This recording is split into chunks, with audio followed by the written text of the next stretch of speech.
Greetings, adventurers, and well met. Master of Dungeons here on the Master of Dungeons Twitch channel, twitch.tv/the Master of Dungeons.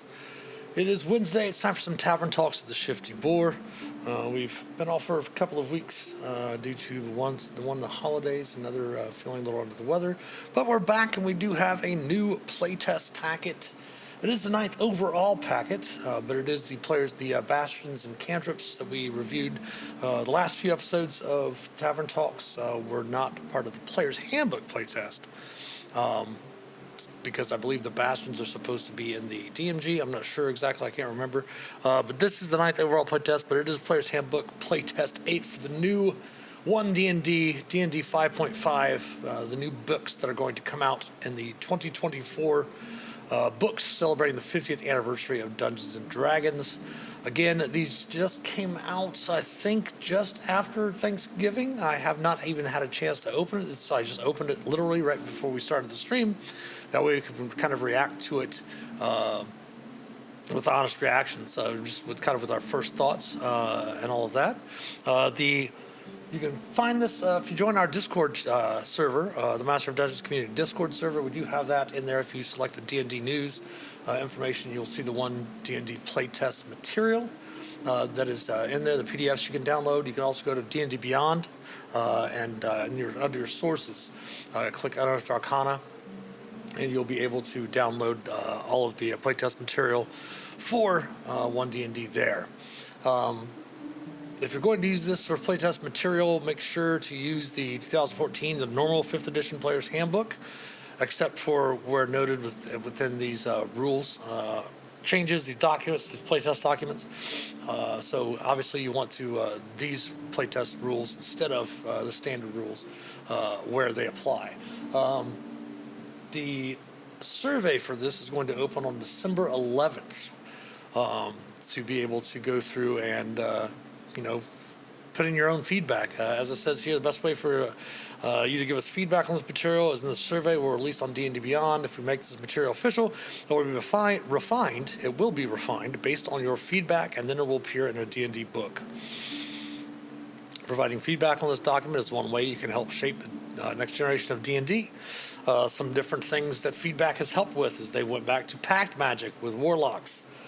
They went back to class spell lists instead of doing the 3 lists of Arcana, Divine, and is it Feral?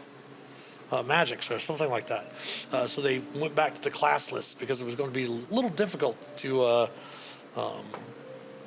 determine, which class, which spells and such like that from 3 different lists, and just went with took it back to class lists. So that's an example of how feedback can help. So what we're going to do is go ahead and dig into this here and see what we've got in this Player's Handbook Playtest 8. It looks like we got 30 pages. We'll probably only get through maybe 10 of those today, maybe 15. We'll see how it goes. Let's see what's inside. New and revised elements in this article. Of course, we'll revise certain things that they've had in the previous Player's Handbook playtests. You do want to, if you're going to playtest these, you do want to try to use the most current versions of the playtest material that's been altered. That way when you give feedback, you're giving feedback on the current, most recent playtest material. All right, so classes, 3 classes are included here: Barbarian, Druid, and Monk. All right, so the base classes, they're going to, they've revised those a little bit, and then they've revised just 1 subclass from each one. The Path of the World Tree Barbarian, which if you watched the previous Tavern Talks where we discussed the Path of the World Tree Barbarian, I am not a fan of the World Tree Barbarian at all. I don't even think it needs to even be a subclass, but we'll see what it looks like now. Circle of the Moon Druid, and Warrior of the Hand for Monk. It used to be Way of the Open Hand, now it's Warrior of something. Some new and revised spells are included. Following sections were introduced in the previous article and are provided here for reference. Weapon revisions are included. Includes a revised version of ability score improvement feat, and of course the rules glossary.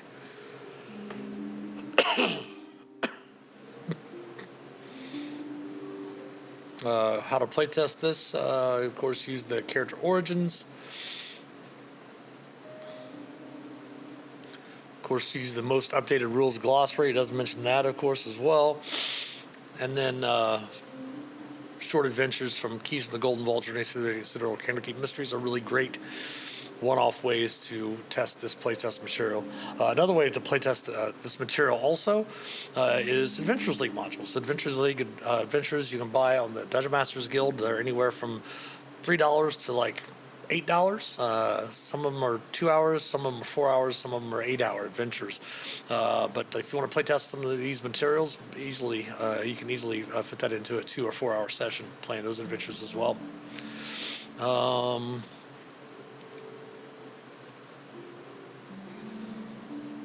right, let's go to the Barbarian. Standard information about Barbarians: primary ability is Strength.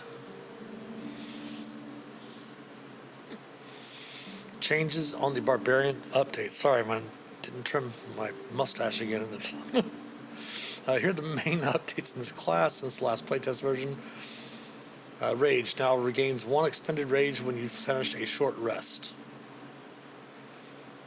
Brutal Strike, formerly Brutal Critical, is a new feature that lets you trade the advantage granted by your reckless attack for tactical options. Improved Brutal Strike expands the options of your Brutal Strike feature, levels 13 and 17.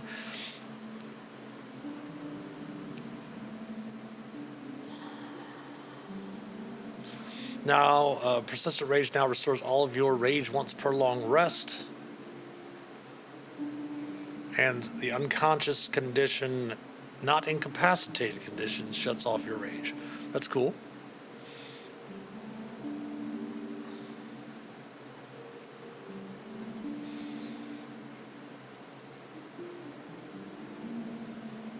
Or primal, that's what was the other third magic thing. Primal magic, not feral magic.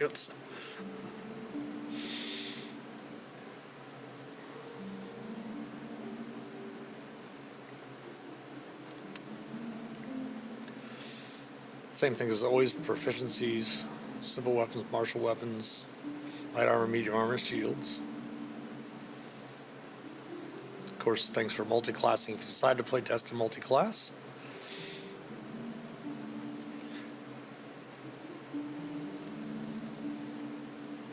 And a rage is a bonus action provided you aren't wearing heavy armor. Resistance is normal to piercing, bludgeoning, and slashing damage. You can attack with a weapon using strength or an unarmed strike and deal damage to the target. They might want to update this a little bit just for the wording purposes. If you're making an unarmed strike as a monk, I think they give you the opportunity to use like wisdom or dexterity, sometimes in place of strength, depending on what the warrior path or whatever you take. Should be probably mentioned when you make an attack with a weapon or unarmed strike using strength and deal damage to the target. You get a bonus to damage that increases as you gain levels as a barbarian, as shown in the rage damage column of the barbarian. So yeah, they should probably change that to where it says when you make an attack with a weapon or an unarmed strike while using your strength, making that to where, because that way, I don't know, unless they intend it for the unarmed strike, regardless of whether you're using strength or not, to rage damage. Strength advantage, you have advantage on strength checks and strength saving throws.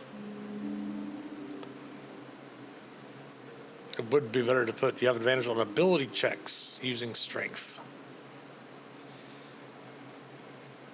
and strength saving throws. Can't maintain concentration, you can't cast spells.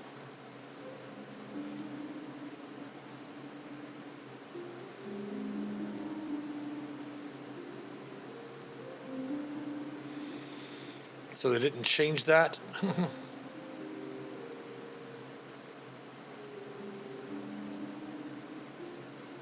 should have changed that there as well. The rage lasts until the end of your turn and ends early if you don't heavy armor or have the unconscious condition. Unless they're only the unconscious condition can end it for persistent rage, I guess. I don't know.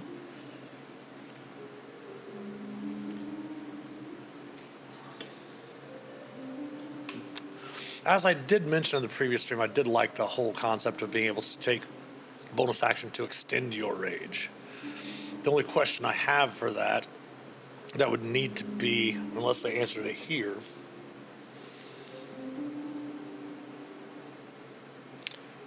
Yeah. So what I would say, because obviously players are going to question this, and the DMs are going to question it as well. You take a bonus action to extend your rage, so you'll be extending the current rage that you've already entered, which means that from what I would read, especially rules as written, since that's the way we play Adventurers League, the organized play, is you're not expending another use of entering rage, because you're just extending your rage as a bonus action if you have not made an attack roll against an enemy or forced an enemy to make a saving throw. Generally, in 5th edition, currently, you have to attack another creature, or the creature has to attack you to keep your rage going. But then they're going to change it around to where you can take a bonus action to extend it. That way you don't have to lose your rage, especially if you only have like 2 or 3 uses in your early levels.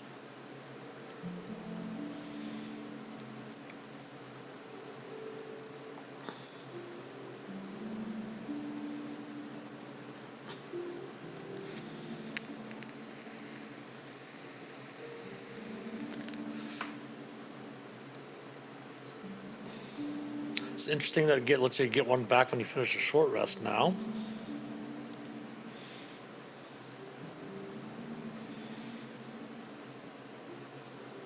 Unarmored defense remains the same.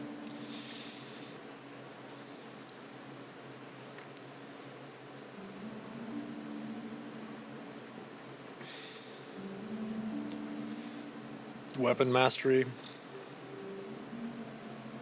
Weapon mastery's kind of grown on me. Initially, when it first came out, I was not a fan of it because, again, when Wizards of the Coast first got Dungeons and Dragons and bought TSR, they went with 3rd edition and kind of went in a different direction from what 2nd edition and 1st edition were doing, and implemented tons and tons and tons of mechanics. I mean, if you're a Pathfinder player, Pathfinder is basically the successor to 3rd edition and 3.5, 3.75, 3.8, whatever you want to call it, with 2nd edition Pathfinder. And it literally takes so long to create characters, it takes so long to level up because you have so many different choices, so many different rules to think of. And I was concerned that adding weapon mastery was going to be another situation where they were just going to be adding more mechanical things.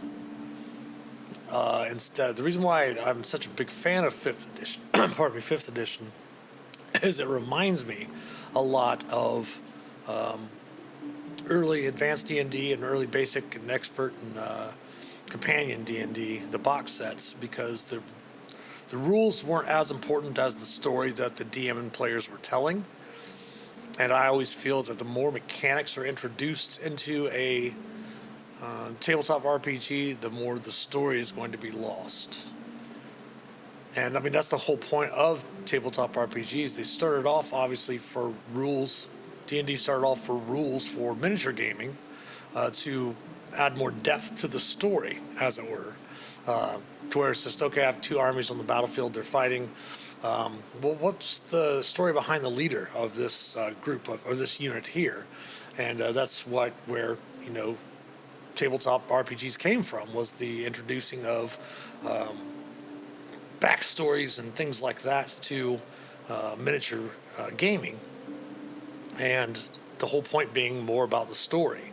And the more they add mechanics, the less characters, or I should say, the less it tends to be, the less that players will really worry about the story as much as they are their mechanics of what their character can do and all of that. Instead of role-playing their character as a hero, they want to have the mechanics of their character wipe something out, and that makes them the hero instead of the story itself, which is fine. Everyone can play D&D how they want to play D&D. I'm just, from my opinions, is the more mechanics you introduce into it's like playing Rollmaster. I love Rollmaster, but oh my goodness. Table Master is what it should be called. Okay, Danger Sense. Of course, you have advantage on dexterity saving throws, unless you have the incapacitated condition. Should be incapacitated and unconscious. They need to make sure that they have all those different types of things listed in there. They did remove the caveat of if you're aware of it. I think that's what it was in 5th edition. I think it's if you're aware of the trap or whatever. But now it's just a flat advantage on dexterity savings.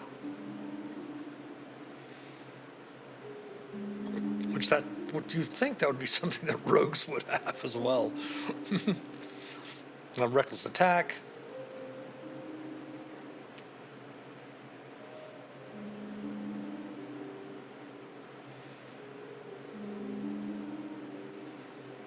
When you make your first attack roll on your turn, you can decide to attack recklessly. Doing so gives you advantage on attack rolls using strength until the start of your next turn. But attack rolls against you have advantage during that time. The way that's worded now is that you could actually also, the reckless attack would also apply. You can't say, okay, this attack's going to be reckless, this attack's not going to be reckless. When you make your first attack on your turn, you decide if you're attacking recklessly. And then until the start of your next turn, all of your attacks are reckless. So then even opportunity attacks would be made at advantage. Which I don't believe is the way that it's stated right now. Path of the Berserker, Path of the Wild Heart. Wild Heart is the a Path of the Totem Barbarian, is what it's called now, the Wild Heart. Path of the World Tree is here, and Path of the Zealot. I really like the Path of the Zealot. It's really cool. Introduced in Xanthar's Guide to Everything.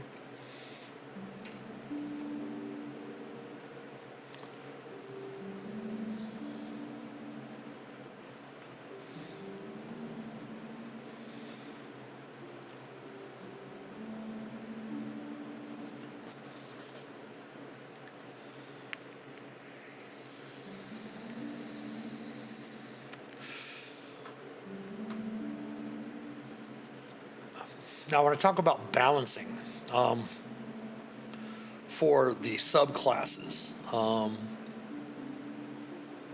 every subclass gets certain abilities at certain levels. They should always make sure that those abilities are balanced with the subclass abilities of a different subclass, just for the purposes of, players not wanting to get a specific. They're always talking about how certain subclasses aren't played as often, and that is just a balancing issue.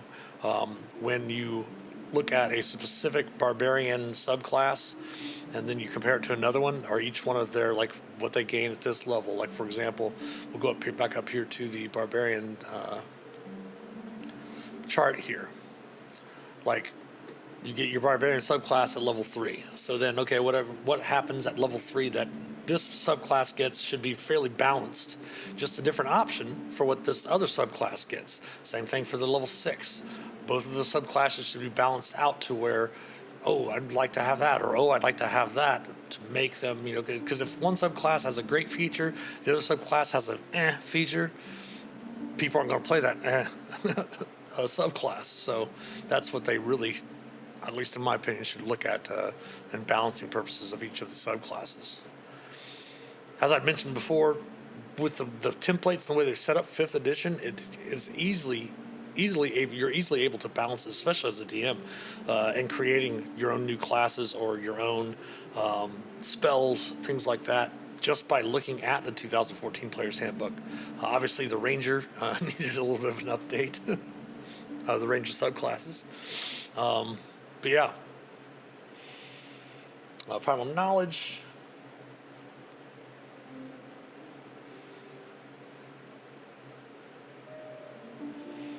You use strength instead.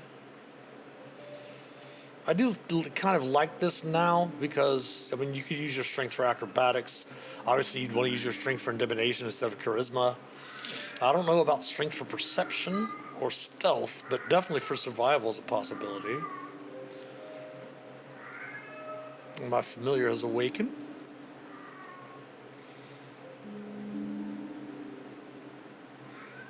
At least we're 25 minutes into the stream now instead of about 15 like yesterday.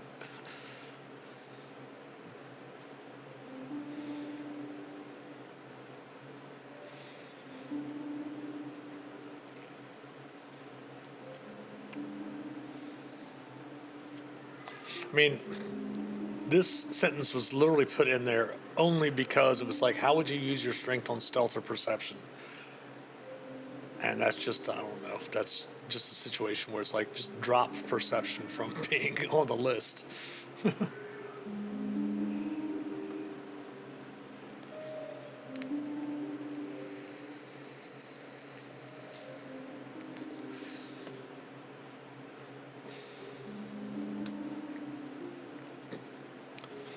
Again, consistency in wording. Level 4, this should just say a feat.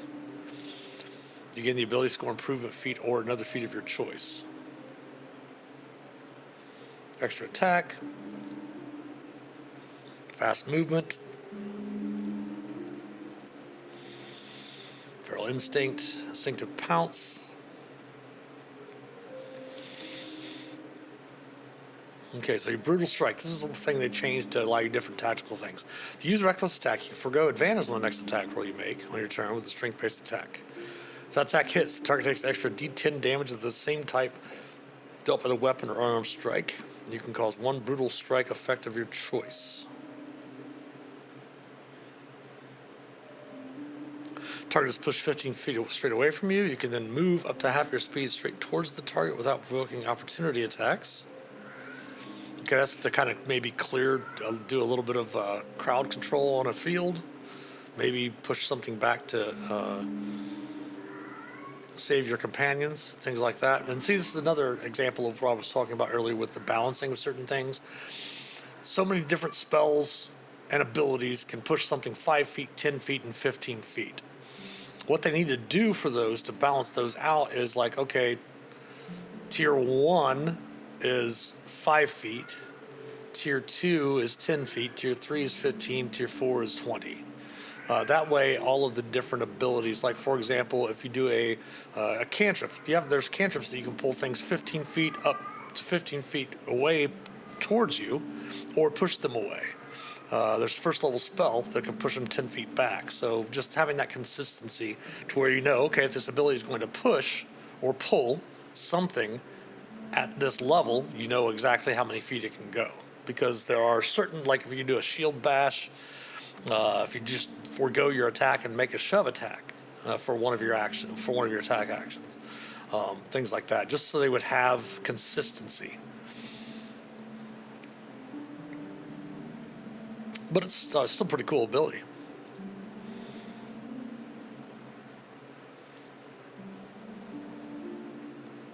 I mean, that's pretty strong for reducing their movement by 15.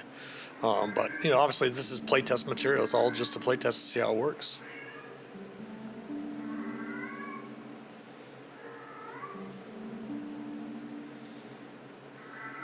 All right, Relentless Rage.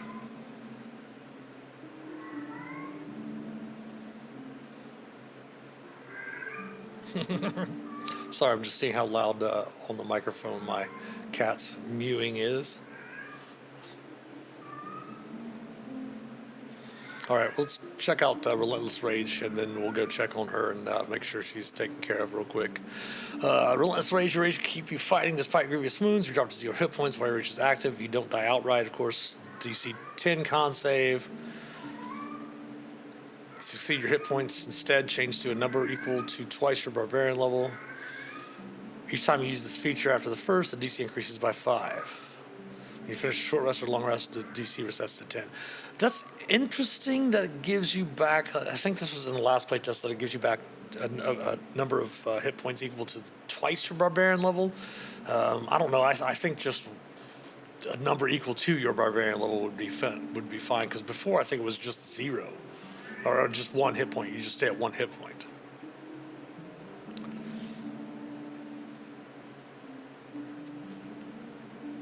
I'd also, if you left it at 1 hit point, you can also say that each time you use this feature after the first, DC increases by 5 when you finish a short rest or a long rest or receive healing.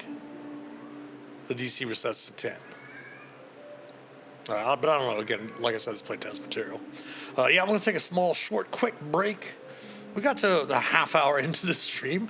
I'm going to go ahead and take care of my familiar, my cat. She is deaf, so she's wondering where I'm at. So I'll be right back. Please stick around.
All right, she's taken care of.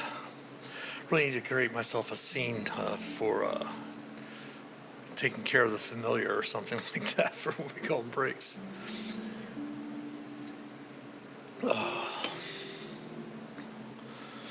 Little strike improvement. Now keep in mind, if they use the reckless attack, they're, let's see here.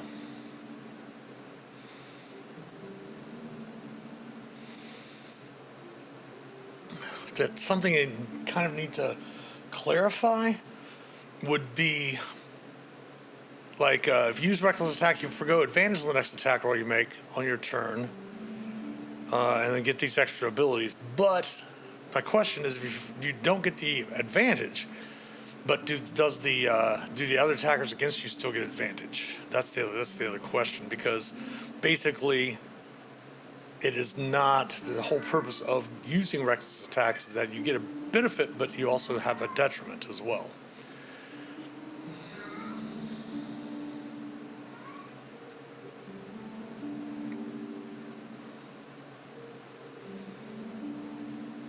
And again, these, like I said, these are just playtests things. They're definitely not necessarily the final.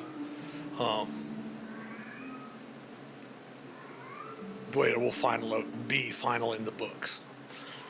So the new ones at 13th, you get staggering blow.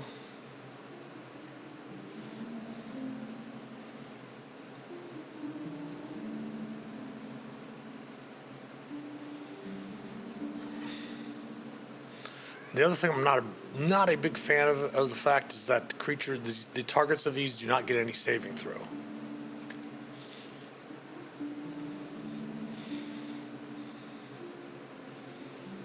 Like a forceful blow. Not only is there not a saving throw, but there's also not a size limit. So like I really don't see a 9th level barbarian walking up to the Tarrasque, hitting it, and then with a forceful blow pushes it 15 feet away. So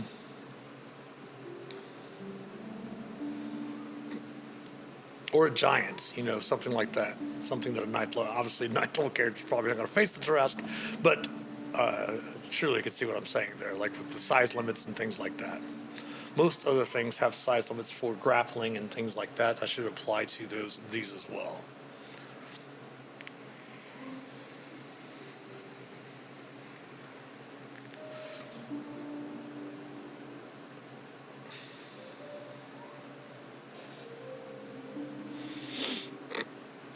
Sundering Blow relieves an opening in the creature's defenses for an ally until the start of next turn. The next attack roll made by another creature against the target gains a bonus to that roll equals to your rage damage. Just give them advantage on the attack roll. It's much easier. You're dropping your advantage to give somebody else advantage with Sundering Blow. Because then you again have to go through mechanically, and just the other player's going to say, okay, what's the bonus to your rage damage, and have to do more addition and subtraction. And unfortunately, some of the younger players aren't fans of that. A level 15 persistent rage. Roll initiative, you regain all your expended uses of rage. After you regain uses of rage in this way, you can't do so again until you finish a long rest. In addition, your rage is so fierce now that it lasts for 10 minutes without you needing to do anything to extend it. Rage ends early if you have the unconscious, not the incapacitated condition, or don heavy armor.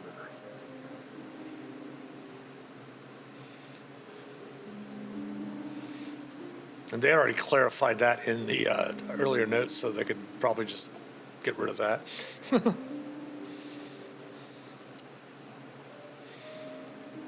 Brutal Strike increases to 2d10. You can use 2 different Brutal Strike effects when you use your Brutal Strike feature. Again, there's no saves for those, so they automatically happen.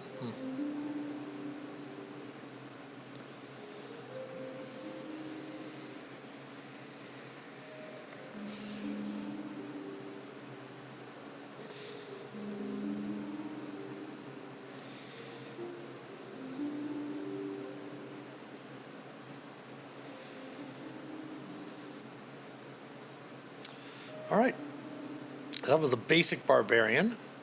Now we're going to take a look at the path of the world tree. Note the changes from the last playtest version. Vitality of the tree now provides temporary hit points to the barbarian. Branches of the tree now activates at the start of a creature's turn instead of the end. Range increased to 30 feet. The barbarian can choose to reduce the speed of a teleported creature to 0.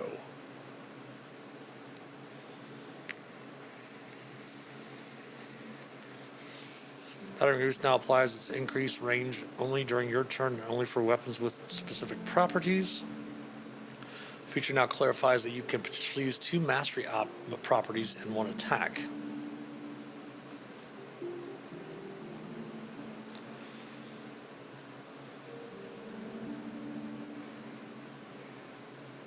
Travel along the tree has been redesigned to allow you to teleport yourself while your rage is active, as well as to teleport yourself and your allies at greater distance once per rage.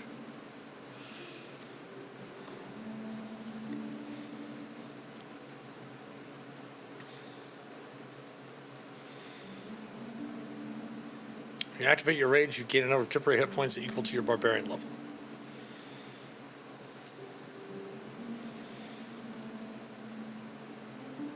Life-giving force. At the start of each of your turns, while your rage is active, you can choose another creature within 10 feet of yourself to gain temporary hit points. To determine the number of temporary hit points, roll a number of d6s equal to your rage damage bonus and add them together. If any of these temporary hit points remain from your rage ends, they vanish.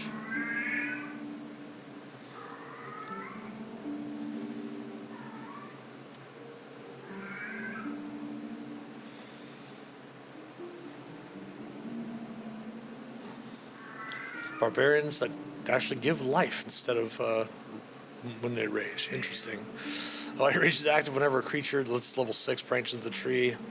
While your rage is active whenever a creature you can see starts its turn within 30 feet of you, you can use your reaction to summon spectral branches of the world tree around it. The target must succeed on a strength saving throw DC 8 plus your proficiency modifier plus your strength modifier.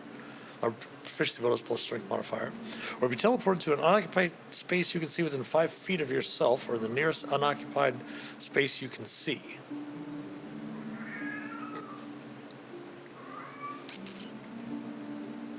The space the target teleports to must be on a surface or liquid that can support it. Otherwise, the target doesn't teleport. After the target teleports, you can reduce its speed to 0 until the end of the current turn. Because you're using it as you're using your reaction while your rage is active. So, that's a pretty powerful ability at level 6.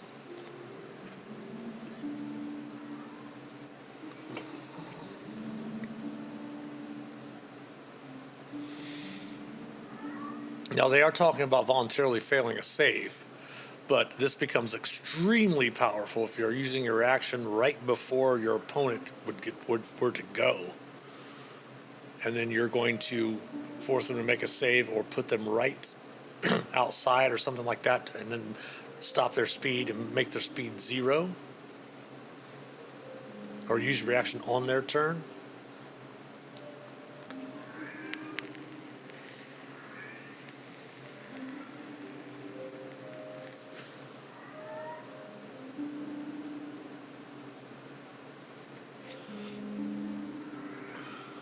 Okay, battering roots. Sigils of the world tree extend from your melee weapons. During your turn, while you wield a melee weapon with a heavy or versatile property, your reach with that weapon increases by 10 feet. When you hit with this weapon, you can activate the push or topple property in addition to any other mastery property you're using with that weapon.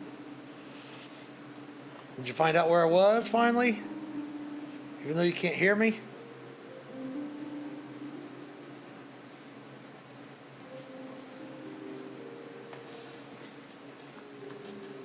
Come here. Come here. It's your fingers there. This is my familiar Callie.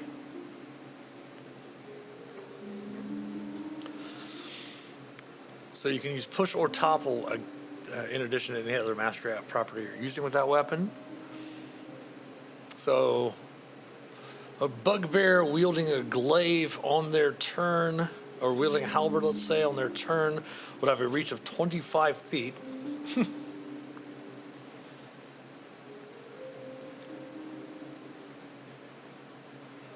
And then level 14, travel along the world tree. You can briefly travel along the world tree when you activate your rage as a bonus action. While it's active, you can teleport up to 60 feet to an unoccupied space you can see.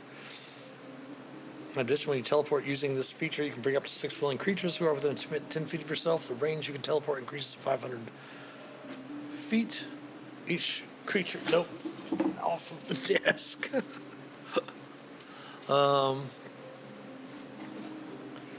Okay, you can teleport up to 60 feet. In addition, when you teleport using this feature, you can bring up to, and the range you can teleport increases to 500 feet.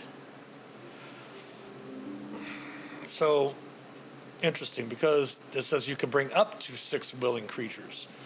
So you could just say, okay, I'm just going to teleport myself 60 feet, or I can teleport myself 500 feet.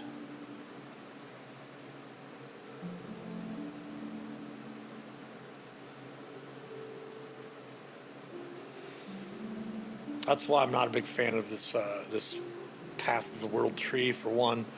Just barbarians giving life, giving hit points, even though they're temporary hit points.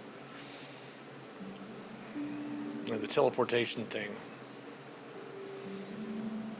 Give them better increased movement. Yes, there's many a battle, a combat where the barbarian can't get up into combat and as fast as the other things. So give them better speed. Not a big fan of the whole concept of teleportation. Anyway, that's the barbarian and the Path of the World tree. Let's go ahead and take a look at the druid then. Final thoughts. Again, I'm not a bit. I do like the few changes that were made to the barbarian class itself. Again, just the other than the whole not having any saving throws for these brutal strikes and stuff like that. And making it much more simpler. Like the target has disadvantage on saving throws, makes, or can't make opportunity attacks. And this one here, instead of the other creature, the next attack roll made by a creature has advantage. It's much easier than gets a bonus to the rage damage.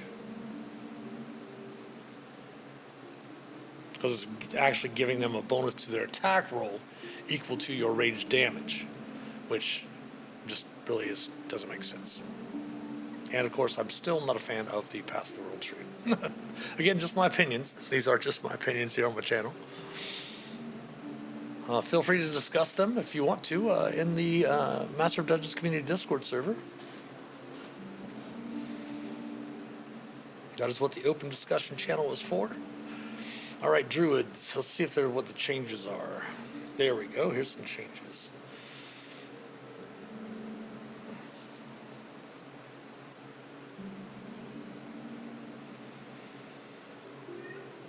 Wild Shape now allows the druid.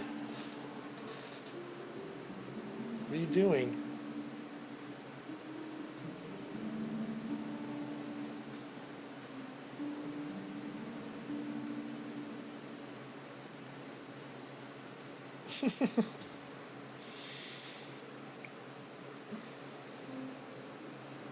Wild Shape now allows the druid to know more beast forms, and it gives temporary hit points to the druid. In addition, the beast form no longer retains the druid's species traits.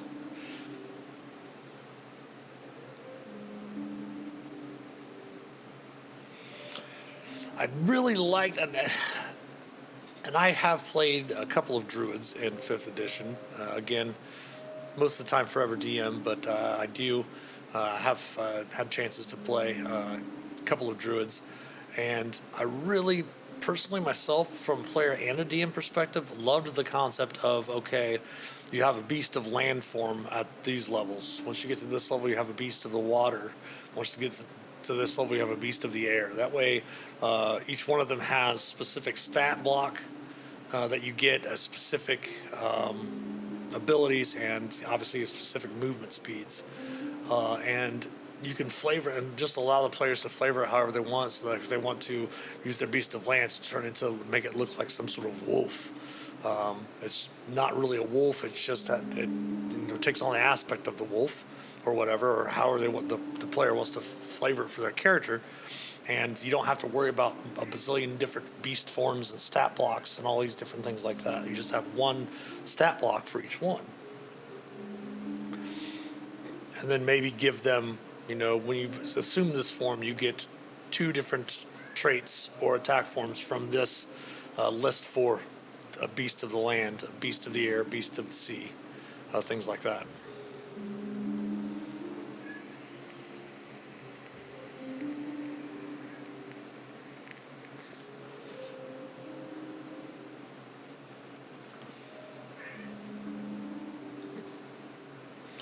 Because it's really an issue I've found as a DM when a player really, really wants to change into like a giant ape, but there's no room for them to change into a giant ape. And the concept of them turning into a large or huge creature in a narrow dungeon passage is not something that they really understand the problem with, because they want to be a giant ape. So if you just change those, because I believe in the first playtest of Druids, they had it set up to where it was just a beast of land, beast of air, and beast of water.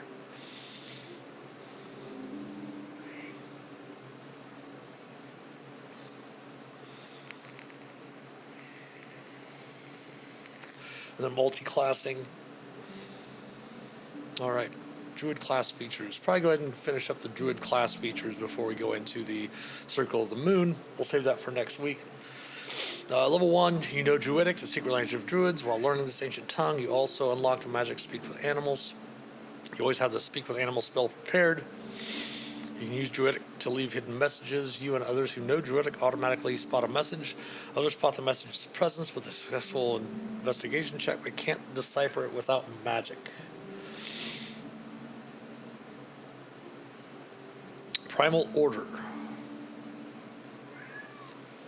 Magician, you know 1 extra cantrip from the Druid spell list.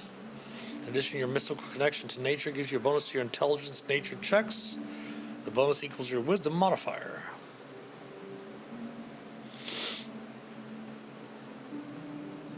Or Warden, trained for battle, you gain martial weapon proficiency and armor training with medium armor. To be honest, those, I don't think either one of those are needed. I don't know.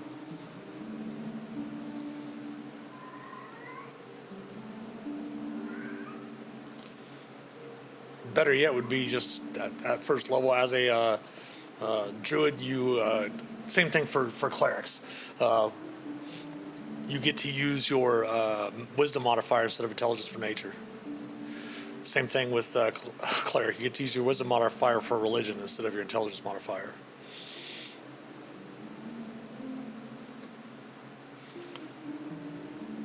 Spell casting.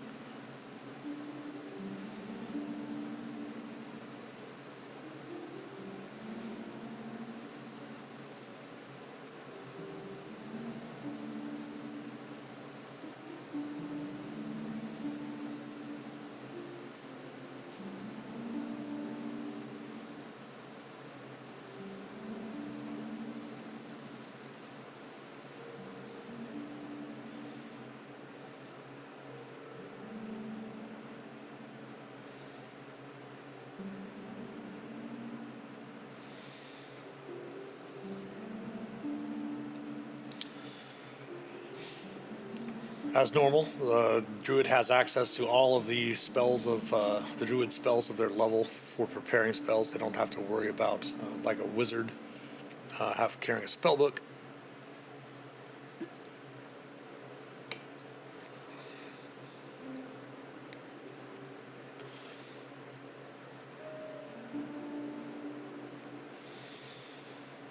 Wild companion. I believe this was a alternate feature somewhere. I think it's either Xanathar's or Tasha's. But they're putting on some of those optional features as actual class features in the new books, which is great.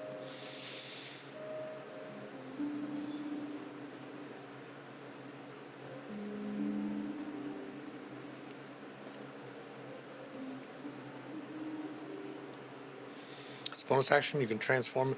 And see, this is the other thing too. Again, they changed it around because the Circle of the Moon used to only be the ones that could wild shape as a bonus action.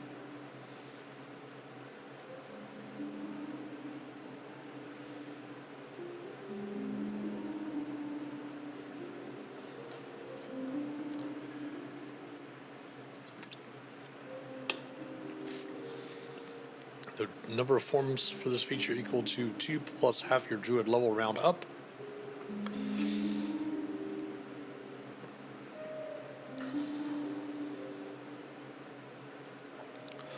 So starting at level 2, you can also take something that has a swim speed now.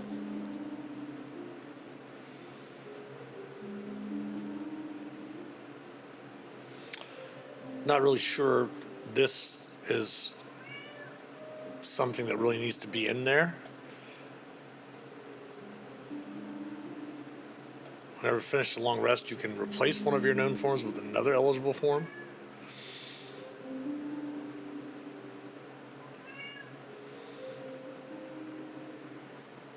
Increases level 8, you can get a fly speed.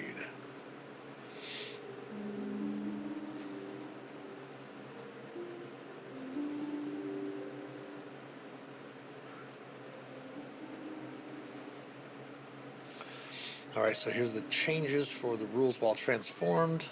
On a form, you retain your personality, memories, and ability to speak. The following rules apply.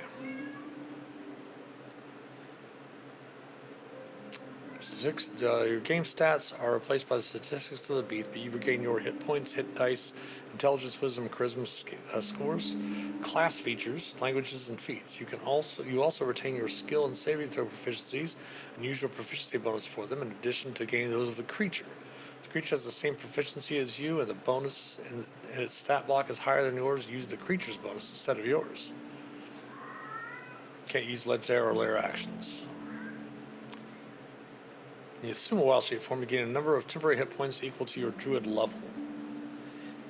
Can't cast spells, but transforming doesn't break your concentration on a spell you've already cast or prevent you from taking actions that are part of a spell, such as the Call Lightning spell that you've already cast.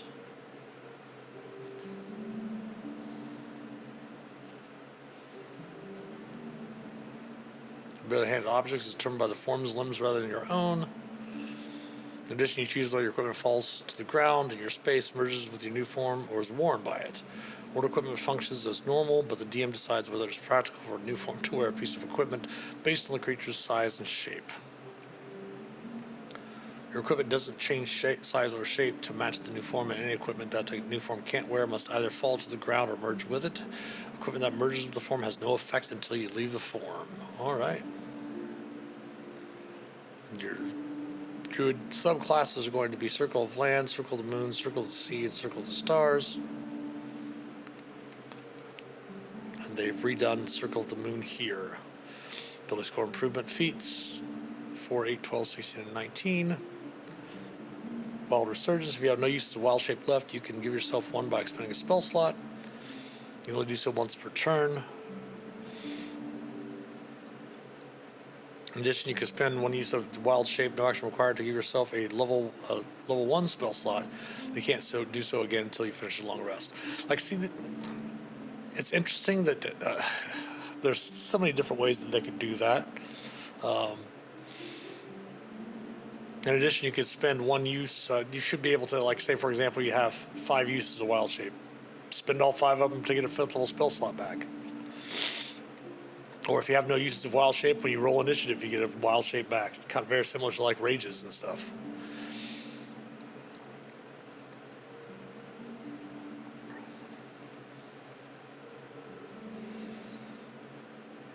Elemental Fury. One of the following options: potent cantrip or potent spell casting.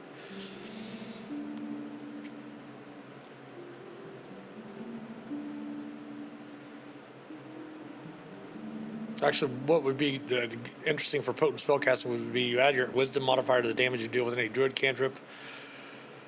And if something saves against your druid cantrips, they still take half damage. There's certain classes that have those abilities. That'd be really cool. It's something just for spellcasters in general would be something nice to have. Again, just balancing things out.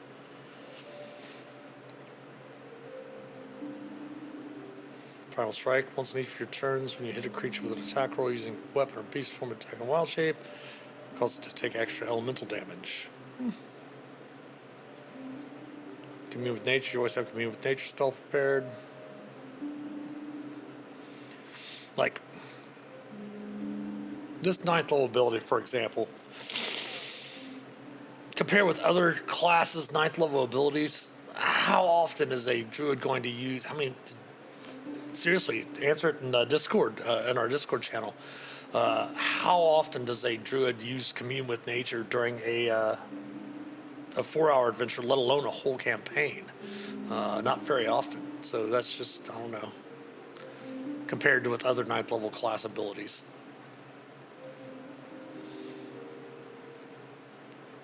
Improved Elemental Fury. Beast Spells. And Archdruid. Like, see, this is a little too late, I think, to give it. I mean, it's too high of a level for something that's just... They could have it at a lower level. Whenever you roll initiative and have no use of wild shape left, you gain 1 expended use of it. That doesn't need to be a 20th level ability.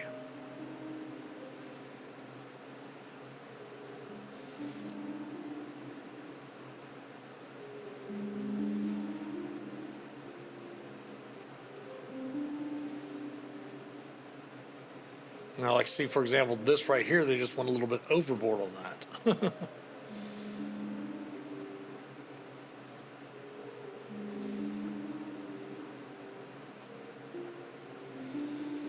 All right. Interesting. Just a few minor things here that are just, again, these are just my first reactions from checking out the Playtest 9 packet, the Player's Handbook Playtest 8. We're going to go ahead and stop there. It's the top of the hour. We will pick up next Wednesday with Tavern Talks with Shifty Boar, looking actually at the actual subclass Circle of the Moon for the Druids. Again, just playtest material. None of this is finalized. All of these will change with feedback. Again, the feedback for this opens on December 11th. You can put your feedback in on D&D Beyond. If you don't have access to download these, you can go to D&D Beyond and download them there under their Art Arcana. If you join our Master of Dungeons Community Discord server, I always put all of the relevant PDFs for the playtest materials, as well as all of the relevant PDFs for all of the organized play for Adventurers League. All kind of a one-stop shop place for all of that information. We will be back tomorrow at 2 p.m. Eastern Time for a couple of hours playing some video games with Baldur's Gate 3 for our dungeon delving episodes on Thursday and Friday. And of course, we will be back on Sunday evening at 7 p.m. Eastern for another episode of our live D&D play of Fandelver and Below, the Shattered Obelisk. Should be episode 5 coming up on Sunday as well. Hope you have a great rest of your afternoon. Of course, thanks to all of our supporters, especially our patrons from Patreon. If you'd like to become help support the channel, please consider becoming a patron or subbing here on Twitch, twitch.tv/themasterofdungeons. The link to our Patreon page, as well as our YouTube channel and all of our social media accounts, can be found in the About Us section here on Twitch. Subscribe to us on YouTube if you would. It is free. Like, share, and comment on the videos. Follow us on Facebook, Instagram, Twitter. Give us likes, retweets, all of that good stuff. Every sub, like, and share helps us immensely. You can also support us by clicking on the About Us section below and click the Discord panel. And you can join the aforementioned Master of Dungeons Community Discord server, where you can help shape an accepting, caring, and inclusive D&D community. The merch store is also open. We do have a number of t-shirts, a hoodie, a couple of hats, and some glassware as well. That will definitely help support the channel. Also, if you would, we are planning to eventually start simulcast streaming on both Twitch and Kick. So if you would, go to kick.com/Master of Dungeons and give us a follow there. Once we get up to 75 followers there, we're going to do our first stream. Not necessarily simulcast yet. But obviously, we'll do it outside of our normal Twitch schedule. That way we're not interfering with the schedule and competing against either of the platforms. So yes, if you could go over there to kick.com/Master of Dungeons. There's no the there. Like on Twitch, it's twitch.com or twitch.tv/the Master of Dungeons. For Kick, it's just kick.com/Master of Dungeons. But yes, thanks for watching. Have a great rest of your day, and as always, happy adventuring. Take care.